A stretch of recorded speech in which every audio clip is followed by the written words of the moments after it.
BNP আপনাদেরকে মনে করাই দেই অধ্যত্ত ও অহমিকা। আপনাদের বডি ল্যাঙ্গুয়েজে, আরে ভাই 1 বছর আগে ছিলেন বিলাই, টক শোতে যান নাই, অনলাইনে কানেক্টেড হইছেন, সেখানেও কি যেন নক করছে, বাসা থুয়ে দৌড়াইতেছেন, মানে এটা তো আমরা মানি।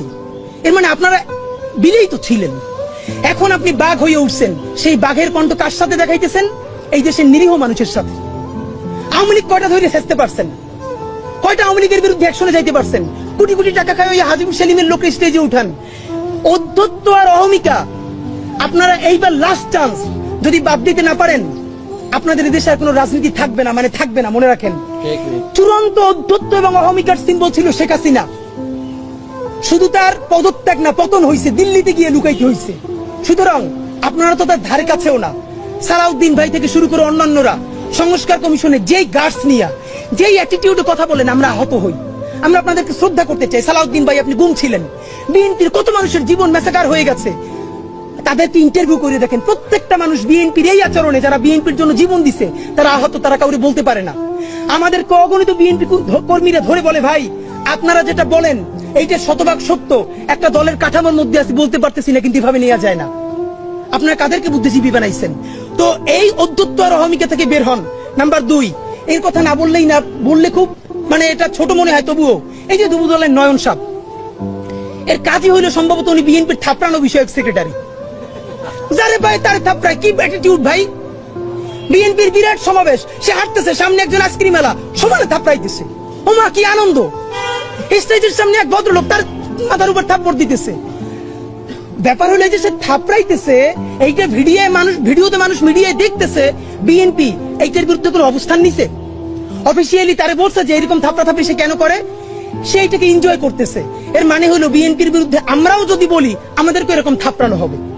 এই থাপড়ানোর ট্রায়াল দিতেছে তারা। এই নয়নেরা যদি হয় বিএনপির ফিগার, যারা এখন মানুষকে খালি সমানে থাপড়ায় ডানে বামে তাকাইয়া, তাহলে সেই দলের যারা নীতি আছে, তারা মানুষকে পাথর মারবে না, মারবে কি? চুমা দিয়ে মাইরে ফেলবে মানুষকে। ওদের তো যা করার তাই করছে, দলের নেতা মানুষকে থাপড়ায় আর তারা পাথর মারে। এখন আমরা জানি এই নয়নদের শক্তি কোথায়। নয়নরা থাকবে নিচে, চাঁদাবাজি করবে, টাকাটা আনবে, টাকাটা আইনা উপরে পাঠাবে কারো না কারো কাছে।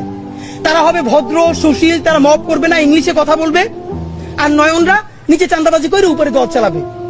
এইটা বিএনপির বলিনি, এটা জামাত করলে জামাতের অবস্থা এইটা হবে। এটা এনসিপি করলে, এনসিপি তো নতুন দল, সুতরাং ফেরেশতাই মনে হবে।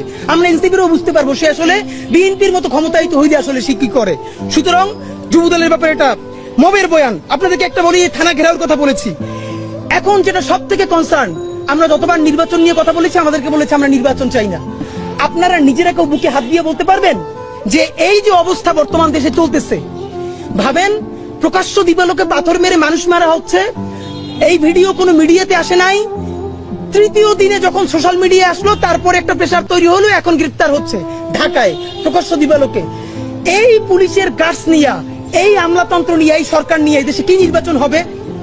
নির্বাচন তো হবেই না। আপনাদেরকে বলি, নির্বাচন নামে শত শত মানুষের জীবন চলে যাবে। আমাদের ধারণা সেই সিচুয়েশনকে তৈরি করে বাংলাদেশে আরেকটা 111 বা আরেকটা ইমার্জেন্সি তৈরি হবে। অথবা এই যে বিএনপি যেই কারণে নির্বাচন চাচ্ছে, একটা গণতান্ত্রিক পথ, আমার ধারণা তারা এই হোমওয়ার্কটা করে নাই। এই গণতান্ত্রিক পথে নির্বাচন দিয়া, এইরকম হাজার মানুষের জীবন দিয়া, এইখানে আন্তর্জাতিক বিশ্ব পুরো একটা পলিটিক্যাল সরকারকে প্রতিষ্ঠা করে দিবে।